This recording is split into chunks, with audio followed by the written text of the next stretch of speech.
کہ طلاق 2 مرتبہ، فَإِمْسَاكٌ بِمَعْرُوف کہ اس کو معروف طریقے سے روک لیا جائے اگر اصلاح کا مقصود ہو، اور تسریح بِإِحْسَان یا پھر بحسن خوبی اس کو آزاد کر دیا جائے۔ خلاصہ یہ ہے کہ 2 طلاق کے بعد بھی اس کو اختیار ہوگا، اگر چاہے تو رجوع کر سکتا ہے۔ اگر اس نے 1 یا 2 طلاق دیا تو ایسی صورت میں اس کو کہ عدت کے درمیان 3 حیض کے پیریڈ آنے سے پہلے اس کو رجوع کرنے کا حق حاصل ہوگا۔ اگر اس نے 3 ماہواری آ کر گزر گئی اور اس دوران اس نے رجوع نہیں کیا، خود بخود جدائی کی ہو جائے گی اور نکاح کا جو بندھن ہے وہ ختم ہو جائے گا۔ اب وہ اجنبی مرد اور اجنبی عورت ہو جائیں گے ایک دوسرے کے لیے، لیکن ان دونوں کے لیے ابھی بھی ایک گنجائش ہے، 2 طلاق کے بعد بھی وہ اگر وہ چاہیں تو تجدید نکاح کر سکتے ہیں، یہ ان کو اختیار ہوگا۔ تو اس لیے کہا کہ 2 طلاق تک ہی صرف ان دونوں کو گنجائش ہے، یا تو رجوع کرنے کا یا پھر تجدید نکاح کرنے کا۔ اب تیسرا طہر آیا، اس میں تیسری طلاق بھی دے دی، تو یہ اس کو طلاق سنت کہا گیا، اور جبکہ دیگر حضرات نے اس کو طلاق بدعت کہا۔ لیکن 3 طلاق دینے کے بعد اب اس کو حق حاصل نہیں ہوگا کہ وہ اس سے دوبارہ نکاح کرے، اور ایسے 3 طلاق دینے کے بعد رجوع کرنے کا بھی اس کو حق حاصل نہیں ہوگا۔ سوچ سمجھ کر اور بڑے متانت کے ساتھ یہ کارروائی کرے، جذبات اور غصے میں آ کر یہ کام کرنے کے نہیں یہ کہا گیا۔ اللہ تعالیٰ نے فرمایا کہ لعل اللہ یحدث بعد ذلک امرا، کہ بہت ممکن ہے اللہ تعالیٰ اس کے بعد کوئی نئی بات پیدا کر دے۔ طلاق دینے کے بعد مطلقہ کو یہ حکم ہوتا ہے کہ وہ شوہر کے گھر ہی میں اپنی عدت کے ایام پورے کرے، اور اس کی حکمت بھی یہ بتلائی کہ ایک طلاق دینے کے بعد ہو سکتا ہے جدائی کو دونوں برداشت نہ کرے، شوہر کا بھی بیوی کی طرف رجحان ہو اور بیوی کا بھی اپنے شوہر کی طرف میلان ہو، تو مطلقہ جو ہے شوہر کے گھر ہی میں عدت پوری کریں گی۔ قرآن نے کہا لا تخرجوہن من بیوتہن ولا یخرجن، کہ نہ تم انہیں نکالو اور نہ وہ خود نکلے۔ اسلام نے کس سنجیدگی اور متانت کے ساتھ قدم آگے بڑھانے کی ترغیب دی، اور کیسے تو یہ مرد کو اس طرح اسٹیپ بائی اسٹیپ یہ اختیار دیا گیا کہ وہ ان طریقوں سے اپنی بیوی کو اصلاح کرنا چاہتا ہے تو اس طرح کرے، یا پھر اس کو دور کرنا چاہتا ہے تو اس طرح دور کرے۔ مردوں سے کہا گیا، شوہروں سے کہا گیا کہ تم نے بیویوں کو جو مال دے رکھا ہے ان کو دینے کے بعد واپس نہ لیا جائے، الا یخاف اللہ یقیم حدود اللہ، الا یہ کہ ان دونوں کو یہ ڈر ہو کہ وہ اللہ کی حدود پر قائم نہیں رہ سکیں گے نکاح میں برقرار رہتے ہوئے، اللہ کی حدود کی پامالی ہوگی اور ایک دوسرے کی ناقدری ہوگی، یہ اندیشہ ہو۔ اللہ فرماتے ہیں فَإِنْ خِفْتُمْ أَلَّا يُقِيمَا حُدُودَ اللَّهِ فَلَا جُنَاحَ عَلَيْهِمَا فِيمَا افْتَدَتْ بِهِ، اگر تمہیں یہ ڈر ہے کہ وہ دونوں اللہ کی حدود پر قائم نہیں رہ سکیں گے تو ایسی صورت میں عورت اپنی علیحدگی کے لیے، نکاح سے نکلنے کے لیے وہ کچھ مال دے دیتی ہے فدیے میں، تو فَلَا جُنَاحَ عَلَيْهِمَا، تو کہا کہ کوئی حرج نہیں ہے۔ مرد کے نکاح میں رہنا نہیں چاہتی ہے اور اس کی صحیح وجہ ہو تو ایسی صورت میں جیسے مرد کو اختیار ہے طلاق دینے کا،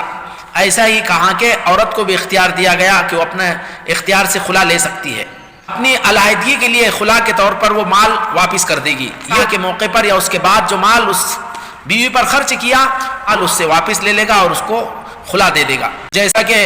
حدیث میں آتا ہے، حضرت سہلہ رضی اللہ عنہ ایک خاتون تھی، ثابت ابن قیس رضی اللہ عنہ کے نکاح میں انہوں نے شکایت کی اللہ کے نبی پاک صلی اللہ علیہ وسلم کے سامنے کہ ما آتب علی ثابت فی دین ولا خلق ولکنی اکرہ الکفر بعد الاسلام، کہ میں ثابت رضی اللہ عنہ کے نہ دینداری پر کوئی مجھے اعتراض ہے اور نہ کوئی ان کے اخلاق پر کوئی اعتراض ہے، لیکن میں اسلام میں ناشکری کو ناپسند کرتی ہوں۔ میں نے دیکھا کہ حضرت ثابت جو ہے چند افراد کے ساتھ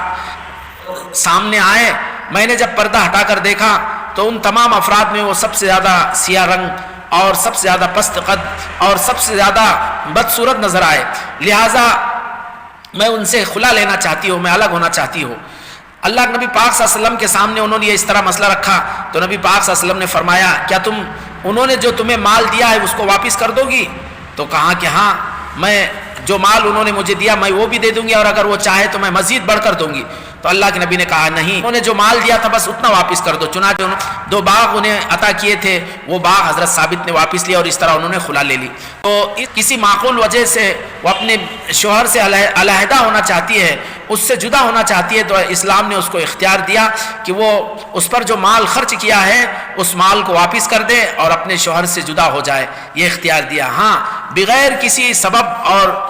بغیر کسی معقول وجہ کے اگر وہ اپنے شوہر سے علیحدہ ہونا چاہتی ہے تو اس پر اللہ کے نبی پاک صلی اللہ علیہ وسلم کی وعید آئی ہے کہ ایما امرأۃ سالت زوجہا طلاقہا من غیر باس فحرام علیہ الجنہ، کہ جو خاتون بھی اپنے شوہر سے بغیر کسی سبب اور بغیر کسی وجہ کے طلاق کا مطالبہ کرتی ہے تو ایسی عورت پر جنت حرام ہے، اللہ کے نبی نے فرمایا۔ الغرض اس طرح اسلام نے مرد عورت دونوں ہی کے جذبات، دونوں ہی کے خیالات اور دونوں ہی کے احساسات اور ان کے نفع نقصان کو ملحوظ رکھ کر ہر ناحیے سے اسلام نے انسان کے معاشرتی اور آئلی زندگی گزارنے کی یہ تمام اصول اور ضابطے دیے ہیں۔ اگر مرد کو طلاق کا اختیار دیا بہت ہی ناگزیر حالات میں، تو عورت کو بھی اس کا اختیار دیا کہ وہ بھی اس طرح مرد سے علیحدہ ہو سکتی ہے، جدا ہو سکتی ہے۔ یہ تمام باتیں یاد رکھے۔ اسلام دشمن اس پر واویلا مچاتے ہیں اور شور کرتے ہیں کہ اسلام نے مرد کو ہی با اختیار بنایا اور مرد کے ہی ہاتھ میں سب کچھ دیا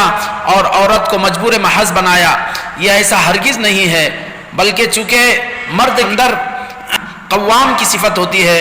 مرد کے اندر تحمل کی صفت ہوتی ہے، مرد کے اندر برداشت کی کیفیت ہوتی ہے، اس لیے اللہ تعالیٰ نے طلاق کا جو اختیار دیا ہے وہ مرد کو دیا ہے۔ اگر خدا نہ خواستہ اس کے بالمقابل عورت کو بھی اس کا اختیار ہوتا تو نہ جانے پھر اس کی شرح کس قدر ہو جاتی اور کتنی زندگیاں اجڑ جاتی اور کتنے گھر تباہ اور برباد ہو جاتے۔ تو اللہ تعالیٰ جو خالق و مالک ہے اس نے مرد کو طلاق کا مکمل اختیار دیا ہے، لیکن اگر عورت کی زندگی بھی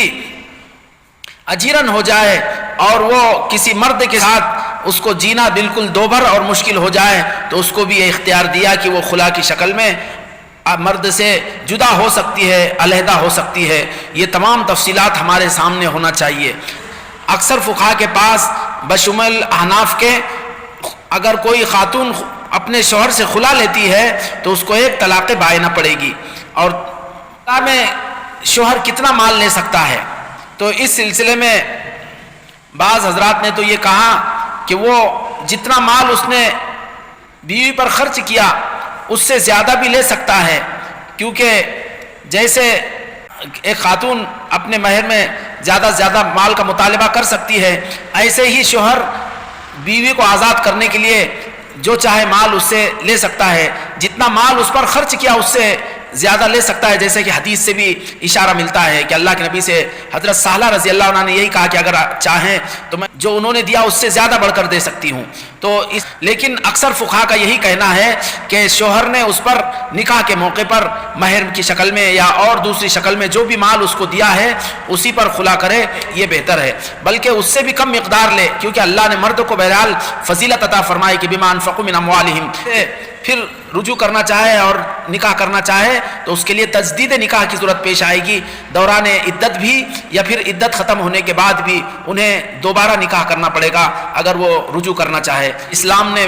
ایک میاں بیوی کے درمیان خوشگوار زندگی کے سلسلے میں کس قدر عمدہ تعلیمات اسلام نے پیش کی ہے، اور اگر ان دونوں کے درمیان زندگی جینا اور زندگی گزارنا مشکل ہو جائے تو اس کے لیے بھی کتنا عمدہ اور بہتر طریقہ اسلام نے دیا ہے، یہ انسانیت کے سامنے پیش کیا جانا چاہیے۔ اور دشمنان اسلام جو اسلام کی شبیہ خراب کر رہے ہیں ان کے سامنے یہ بات آنی چاہیے، لیکن ہائے یہ کچھ ہماری غفلت اور ہماری دین کے سلسلے میں لاپرواہی اور پھر زیادہ تر دشمن کی وہ اناد اور بغض ہے کہ جو انہیں اسلام کے ان عمدہ اور زرین اصول کی طرف وہ